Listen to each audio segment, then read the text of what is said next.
RCB টিমের নাম পাল্টে হারসিবি রাখা উচিত। প্রত্যেক বছরই আরসিবি বলে এ সালা কাপ নাম দে, এ সালা কাপ নাম দে, তোর ঘন্টা কাপ পাবি ভাই। 2024-এর আইপিএলেও আরসিবি কিছুই করতে পারবে না, এরা ট্রফি পাবে না, এরা হারবেই। এ কথা আমি বলছি না, বলছে ক্রিকেট ফ্যানেরাই। যে আরসিবিকে নিয়ে গৌতম গম্ভীর সঠিক কথা বলেছিলেন। গৌতম গম্ভীর বলেছিলেন যে আরসিবি এমন একটা টিম জীবনে কোনো কিছুই জিততে পারেনি, কিন্তু আরসিবির প্লেয়াররা এমন অ্যাটিটিউড দেখায় যেন এরা সব কিছু জিতে নিয়েছে। ভাই এটা ভয়ঙ্কর স্টেটমেন্ট। তাই স্বপ্নের মধ্যেও আরসিবিকে আমি হারাতে চাই বলেছেন কি গৌতম গম্ভীর। কমেন্ট্রি বক্সে থাকা আম্বাতি রায়ডু বলছেন যে আরসিবির টিমটা 16 বছর ধরে কেন জিততে পারেনি, কারণ আরসিবির যে সমস্ত বড় বড় নামি দামি প্লেয়াররা রয়েছে, ইন্টারন্যাশনাল প্লেয়াররা রয়েছে, বিরাট কোহলি রয়েছে, যখন প্রেসার সিচুয়েশন নেওয়ার কথা থাকে তখন এরা আউট হয়, ড্রেসিং রুমে বসে থাকে, আর দায়িত্ব দিয়ে দেয় ইন্ডিয়ান ইয়াং প্লেয়ার এবং রিটায়ার্ড নেওয়া দীনেশ কার্তিকের উপর। কি করে জিতবে? আর যখন এরা হেরে যায় তখন এই কেকের উপরে যে ক্রিমটা থাকে সেই ক্রিমটা এই বড় বড় প্লেয়াররা খেয়ে পালায়। এই কথা বলছে কে? আম্বাতি রায়ডু। আরসিবি হলো এমন একটা টিম যে টিম 2016 সালের পর থেকে একবারও চিন্নাস্বামীর স্টেডিয়ামে 180 রান চেস করে জিততে পারেনি। এই টিম অকশন টেবিলে হেরে যায়। অকশন টেবিলে এরা এমন এমন প্লেয়ার কিনে যে প্লেয়াররা অপদার্থ।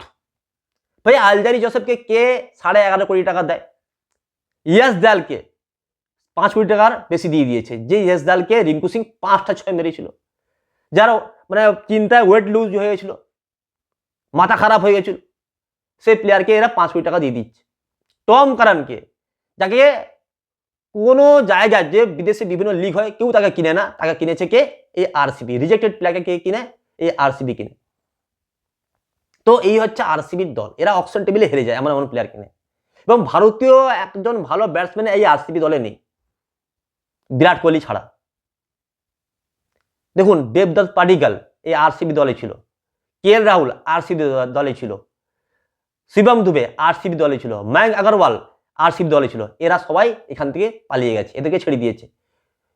তারপর হচ্ছে চাহেল, চাহেল এই দলে ছিল যে একজন ভালো স্পিনার, তাকেও এরা ছেড়ে দিল।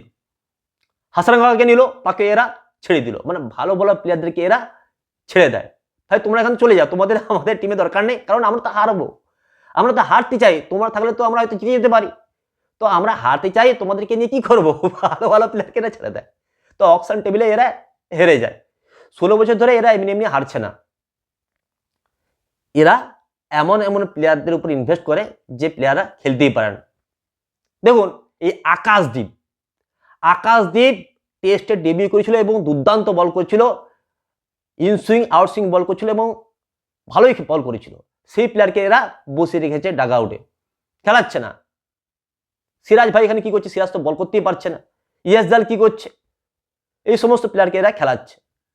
তাই আকাশদীপকে চান্স দেয়, একটা চান্স এরা দিবে না। এই হচ্ছে টিম আরসিবির, এরা কি করে জিতবে? ঘরের মাঠে 2024-এ কি হলো? প্রথমে কেকেআর গেল, আরসিবি 180+ রান করলো, কেকেআর এদেরকে উড়িয়ে দিল। এবার এলএসজি এলো, এলএসজি 180 রান প্লাস করলো, আর এরা যখন রান চেস করতে গেল 28 রানে হেরে গেল। মানে এরা এতটাই অপদার্থ যে এরা জিততেই চায় না, এরা জিততেই চায় না। কি করে হবে? এরা শুধু হারে। তাই আরসিবির নাম পাল্টে হারসিবি রাখা উচিত, এরা কখনো জিততে পারবে না। এবং আমার মতে বিরাট কোহলির উচিত এই টিমকে ছেড়ে দিয়ে অন্য কোনো টিমে যাওয়া, কারণ বিরাট কোহলির জন্য খারাপ লাগে, এত বড় একজন প্লেয়ার, সে এই টিমে কেন আছে? ভাই তুমি এই টিমে থেকো না, তুমি এই টিম ছেড়ে চলে যাও, অন্য কোনো টিমে যাও। এই আরসিবির দিকে আর ফ্যানেরাও তাকাবে না, ফ্যানেরাও বুঝে গেছে ভাই তোমাদের দ্বারা হবে না, তোমরা জিততে পারবে না, তোমাদের এই টিম দিয়ে যেটা সম্ভব নয়। তাই মাঠে আরসিবি ফ্যানেরাও আসা বন্ধ করে দিচ্ছে। দেখতে পাওয়া গেল যে আজকের ম্যাচে যে এলএসজির ফ্যানেরাও আরসিবির মাঠে পৌঁছে গেছে, কিন্তু আরসিবির ফ্যান কম। আগে দেখতে পাওয়া যেত চারধারে লাল লাল লাল এত ফ্যান আসতো, কিন্তু এখন আর দেখতে পাওয়া যাচ্ছে না। আরসিবির ফ্যানও রয়েছে, আবার দেখতে পাওয়া যাচ্ছে যে এলএসজির ফ্যানও রয়েছে। সুতরাং ফ্যান ফলোয়িং কমে যাচ্ছে এই আরসিবির। আর বিরাট কোহলি চলে যাওয়ার পর আরসিবির দিকে কেউ ঘুরেও তাকাবে না, এই হচ্ছে আরসিবির অবস্থা বন্ধুরা।